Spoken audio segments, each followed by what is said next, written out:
Hey nerds, Farmer Jesse here. Welcome to Growers Daily, your daily dose of ecological farming insight. It is Thursday, May the 14th, 2026, and today we're talking about the stuff in the wood stove acting like biochar, but is it? Converting compacted ground into productive soil, and where has all the sulfur gone? Paula Cole's lesser known hit. So let's do it.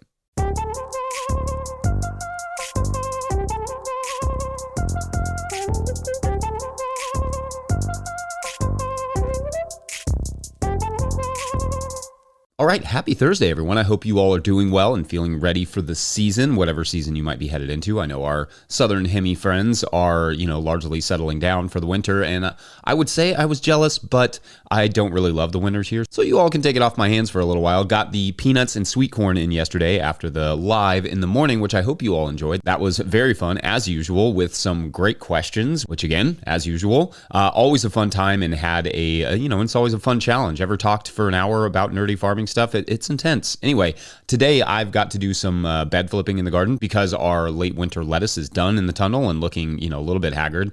Beet and carrot orders have been picking up, so beets and carrots are going to follow that lettuce. What are you all up to right now? Let us know, or better yet, upload a 20-second farm video clip to Dropbox or Drive and share that with Farmer Mike at no-tillgrowers.com. He'll take it from there. Love getting to add those to the show and see what you all are up to month by month. All right. So Thursdays are therapy day, where we take a few Patreon questions and where I encourage you to think about how you would answer them. The best way to learn is to teach, right? So I will take a few Patreon questions here, but please feel free and encouraged to add your thoughts in the comment section as to how you would answer them. So today's first Patreon question comes to us from Grandma Cookie, who writes, quote, "I have a new wood stove which provides me a lot of charred but not burned wood, so I am able to make biochar.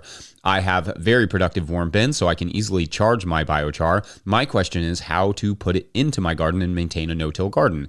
What I've been doing is piercing a hole with a trowel about 8 inches deep and filling that hole with biochar. I do this in a cross-hatch pattern across my raised beds. What do you think of this idea? Also, maybe you want to talk about biochar a bit more," end quote. All right, so great question here. Thank you. So just so it's clear, biochar is kind of a specific thing where a special form of charcoal is made in high temperature but low oxygen environments, which opens up the pore space in the charcoal itself and the surface area, effectively, of the charcoal and enables it to become a highly stable form of carbon with lots of microbial and nutrient housing, like just all those little holes. In the soil, well-made biochar can last hundreds, if not thousands of years, and that's part of the value. It holds a lot of nutrients and it lasts forever. The charcoal that we find in the bottom of wood stoves, by contrast, is created in more oxygen-rich environments at lower temperatures, and it kind of forms a different thing. Now, does that mean it doesn't have value or can't act like some sort of okay stand-in for biochar? No, not necessarily. It just won't last quite as long and bring quite as many benefits to the soil, but in general, it's fine, especially or almost exclusively when it is inoculated, like our wonderful Patreon member here has suggested with their worm bins.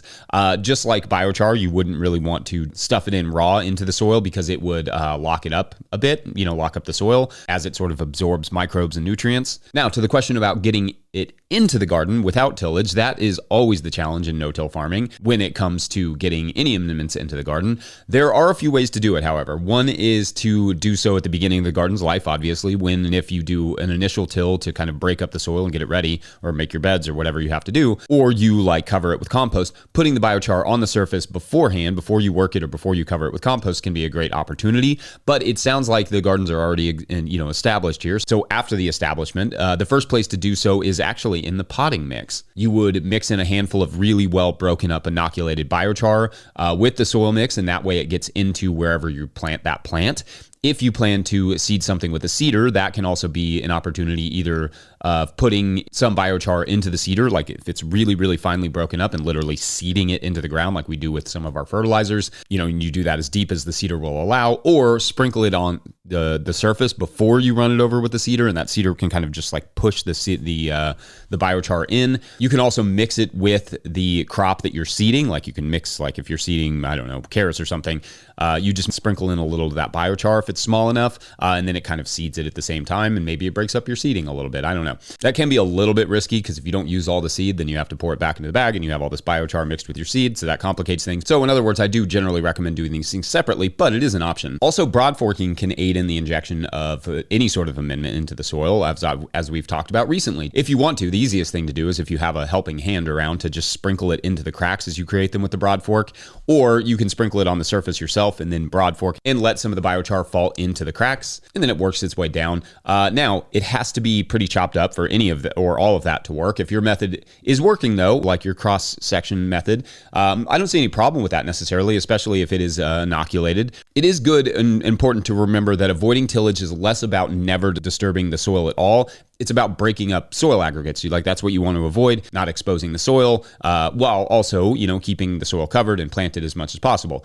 Injecting some goodness in there doesn't break any of those rules. If you do it lightly with like a broad fork or whatever, or like you said, punching holes and putting it in, as long as it's done thoughtfully like this. Anyway, I hope that's helpful and listeners can let us know their thoughts and what they would do and how they feel about biochar. We get lots of comments on that. Otherwise, we're going to take ourselves a quick little break, and when we return, breaking into clay, the real Breaking Bad story. I don't know if that makes any sense. We'll see. BRB. Hey, it's Brian here at Snowflake Farm. Get to show off my new toy today. So a quick garden tour down on the end down here. This is going to be mostly perennial fruits and vegetables, maybe some squash. Then we're going to have blackberries and raspberries, and we've got cut flowers and garlic, and then up here at the top we got strawberries, deep hay mulch, and my living mulch trial, and more to come on that. Today's episode is brought to you by Grown By. Grow smarter with Grown By, the farmer-owned cooperative. Grown By is the platform for online sales of everything, custom and traditional CSAs, halves of beef, flower bouquets, wholesale to restaurants, and now Grown By supports in-person sales too. Their new app, Grown By Register, you can supercharge your market and farm stand, finally bringing together your online and offline sales and customer data. Grown By is proud to make local food accessible by processing SNAP benefits online and in person right within the app. Grown By helps you put your best food forward. Schedule a demo at coop.grownby.com/no-till. That's coop.grownby.com/no-till. All right, back to the show. A quick and loving reminder that if you, the listener or viewer, are enjoying this podcast, getting even a small amount of value from it, consider supporting our work over at patreon.com/no-till-growers. I will try to get to questions from everywhere that questions come in, but I will always get to those Patreon questions. Now, today's Patreon question comes to us from Patreon member Hudson, who writes, quote, "Hey Jesse, I've got a 20 by 30 area that I have had under tarp since last summer and am planning on setting up some permanent in-ground beds. The area was, albeit very weedy, grass with clay soil that has been compacted by dogs for the better part of 2 decades. My questions are, 1, how deep of an initial tillage would be recommended? 4, 5, or even up to 8 inches? And then what depth of compost should be added? I don't think I will be using it as my primary mulch as it is dark and will add heat to the already hot climate. North Texas 8B, unless you think it would be more beneficial from a water retention standpoint. Another consideration is bed sizing and pathways. I'm more focused on yields and density since it's a relatively small space, and I want to get a system down that I can later translate to a larger scale as I aspire to market garden one day. Any and all insights and advice are greatly appreciated, especially when it comes to hot and relatively humid climates," end quote. All right, so good stuff here. Good 2, maybe even 3-parter, how deep to initially till, and then bed/path widths with a little, nod to compost mulching. So I should say from the outset, if it were me, I would have done the initial tillage before covering it with the tarp. That isn't a big deal, but the reason I say that is that the tarping is probably, it's helping at this moment with some perennials and surface level weeds, but a new tillage will bring up new seeds. So if you do the tillage after tarping, you've kind of undone the work you've done with the tarp. So what I might recommend for you, since you've already kind of done the tarping, is a small layer of compost with some amendments per the soil test, perhaps some inoculated biochar in there, ding, ding, ding, and till that in around 8 inches or so. If you can bring in a subsoiler breakup compaction, even better. And then after that initial tillage, indeed a compost layer for a mulch layer if you've got it to protect from weeds after the tillage. And also, like you suggested, moisture retention is really good under compost. It's not as good in the compost, but it's definitely good under the compost. Now, for sure, that will get hot. Shade, no matter what you have done as a mulch down there, is going to be important in that climate. Personally, I would probably grow grow in a straight up shade house pretty much all year in that climate, at least through the spring and the fall, because even with a cool mulch down there, like a, straw or hay or whatever, the surface of the plants themselves will always struggle. And of course, you can get a little straw and throw that down for the fall and the late spring over top of a compost mulch just to kind of keep it cool. That will help. Moreover, using your season somewhat opposite of ours, obviously, will probably be the right play there. Going hard at the fall, spring, and winter, and treating the summer like your cover crop time. In fact, the warm surface of the compost mulch will actually maybe come in handy in your winters by providing you a little added warmth through the colder spells. I've said this before, but I went to a farmer's market in February in Dallas that was packed with people and had almost no local produce. I honestly couldn't believe it. Growers do tell me there that market is not the best and has all sorts of issues, but holy cow, what an opportunity if you can make that work. Now, in terms of width, that's a somewhat space-based and tool-based and management decision, but it's a big one. Whatever you choose now, you will generally have to stick with, as changing bed and path widths later on is a pain. Voice of experience here. Keep in mind, though, there is no perfect answer on a diversified vegetable farm. 30-inch, 75-centimeter beds are smaller and thus easier to step over. But because they're smaller, they equate to more individual beds, which means more pathways and less growing space. For me, I like to minimize pathways because pathway management is just wasted work. I don't love doing it. Like if you're out hoeing your pathways, you may as well be throwing money in a fireplace. So we changed the wider beds because we wanted to maximize the space we had and limit the number of pathways that we had to manage. For path width, if you have the space, I do like 18 inches. I feel like that's kind of the right size. That would be like 45 centimeters. Because of the size of the bends, like the bend bottoms tend to be about 18 inches. The bends and also just like my feet and stuff fit nicely into wider beds without disrupting the other beds. For that reason, I would not go below something like 14 inches, which is 35 centimeters. In terms of path width, in a tunnel, I can see squeezing it down to 1 foot. That would be like 30 centimeters. Just to really maximize that space, but it gets incredibly uncomfortable in thinner paths, and not to mention airflow becomes a major issue between the beds themselves, like the beets in one bed will be mingling with the turnips in the other, or whatever it may be. And then it's just really hard to walk through that. I also use the living pathways out in the field, so I have to gear my width of my pathways somewhat around our electric mower. You may not have to do that, but it is something to keep in mind that the wider the pathways, obviously, the more pathway management you'll have to do. Anyway, those are some basic thoughts, and I hope something in there was helpful. Otherwise, we're going to take one last quick break, and when we come back, it's a bird, it's a plane, it's sulfur, or it used to be. Be right back. Today's episode is brought to you by Good Agriculture. If the season is picking up and the pile of receipts is starting to grow, you're not alone. Good Agriculture handles farm bookkeeping so you can stay ahead of the mess before it piles up. They keep your books organized each month, help you understand what's coming in and what's going out, and show you where your farm stands so you can make better business decisions throughout the season. If you're behind, they'll help get everything caught up. They also help farmers find funding and stay ahead of grant deadlines. You run the farm, they help the business. Learn more at goodagriculture.com/info. That's goodagriculture.com/info.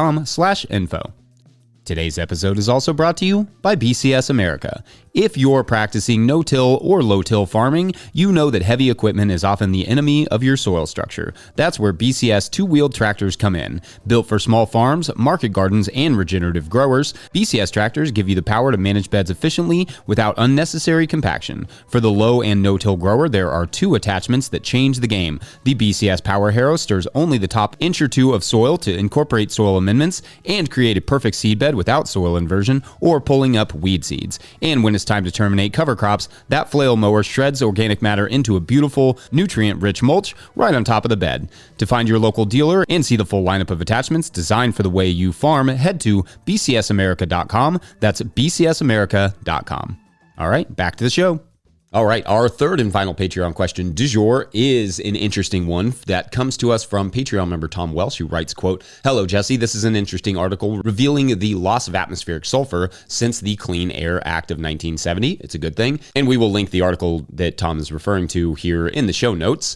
Tom goes on, "Although the research is directed at soybean yields, do you think it might have implications for other legumes planted in no-till plots? Particularly, it may be relevant for early planted crops where the soil is too cool for microbial activity to break down organic matter, or newly started plots where organic content is low. What are your thoughts? End quote. Okay, so this is fascinating on a few different levels.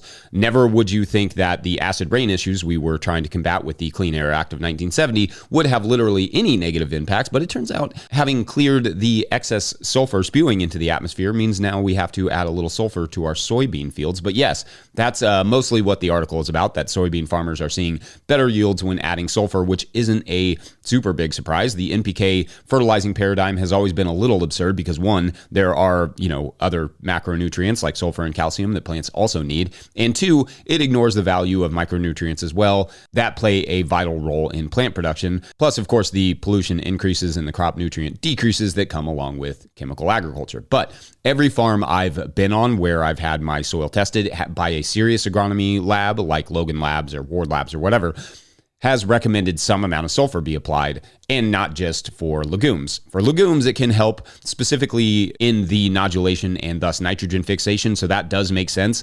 Sulfur also, however, helps with chlorophyll formation and photosynthesis in general. In the soil, it can help manage pH and suppress certain diseases. It's a wildly helpful nutrient overall, but of course, like all amending of the soil, consult with an agronomist first to ensure that you actually need it in your soil. You may not need more sulfur. It may be present naturally at adequate levels, but it does leach readily from the soil, so not everyone has equal amounts of sulfur. But again, only a test will help you to know that. So yeah, I do think it could help legumes as well as many other crops. And I do think it could be a great addition to a new garden so long as your soil test tells you so. And as you start to build your soil organic matter up, you can start storing more and more sulfur for later use inside of those soil aggregates, which is nice. Anyway, I think that's all I have on this particular subject for now. Let us know your thoughts. I know we have many a soil chemistry nerd out there who would be happy to chime in, so feel free. And I think that does it for this Thursday day. No. Don't forget, No Till Growers is a nonprofit 501c3, so donations are tax deductible and greatly appreciated. Please make sure to like and subscribe and or follow wherever you're getting this podcast. That is an easy way to help us out as well. Enormous thank you to all of our show sponsors. And if you'd ever like to sponsor the show, you can reach out to Farmer Michelle at notillgrowers.com. Big thank you to Michelle. Big thank you to the No Till Growers Board of Directors. Huge shouts to Willie Breeding for the theme music, Mike Hilbert for the production help and editing, and my wife Hannah for absolutely everything in the world. Also, shouts to Epidemic Sound for the background music that you can hear. And you stuck it. You're able. Pick up a hat or a copy of my book, The Living Soil Handbook, at notillgrowers.com to support this work. Big thank you to everyone over at patreon.com/notillgrowers, where at a certain level, or if you just bump up from one level to another, you sign up in the month of May, you get a shout on the show. So big shout outs today to, drumroll, R&R at Laurel Acres, Eli, Michelle Novak, and Astrid Ha. Shouts to you all, and thank you for keeping it going. I mean, this just makes such a huge difference when we have Patreon members. So you all are the best. All right, so as you will remember from way back on Monday, there is an asteroid hurtling straight at the Earth. And not to have a War of the Worlds moment for anyone, this is just fiction, but it could happen. Anyway, in this story, there is an asteroid hurtling towards the Earth, but the good news is that the scientists are all over it. They spotted it a long time ago. They have plans and backup plans for how to manage it, and it's the greatest coordination effort ever among countries, and everyone is feeling a little bit of Earth pride. They're all pretty proud of themselves. But then one scientist makes a startling and very inconvenient discovery. There seems to be life forms living on the rock, like a whole civilization in these weird little bubbles all over the surface of this hurtling rock. And suddenly the discourse around, the idea that we're going to blow this thing off course and more or less destroy the thing become a little complicated, ethical. And that is for tomorrow on This Decidedly Does Not Rock. I don't know. That doesn't make any sense. It may, though. We'll find out. Thanks for watching and or listening. We'll see you tomorrow for Feedback Friday. That'll be fun. Bye.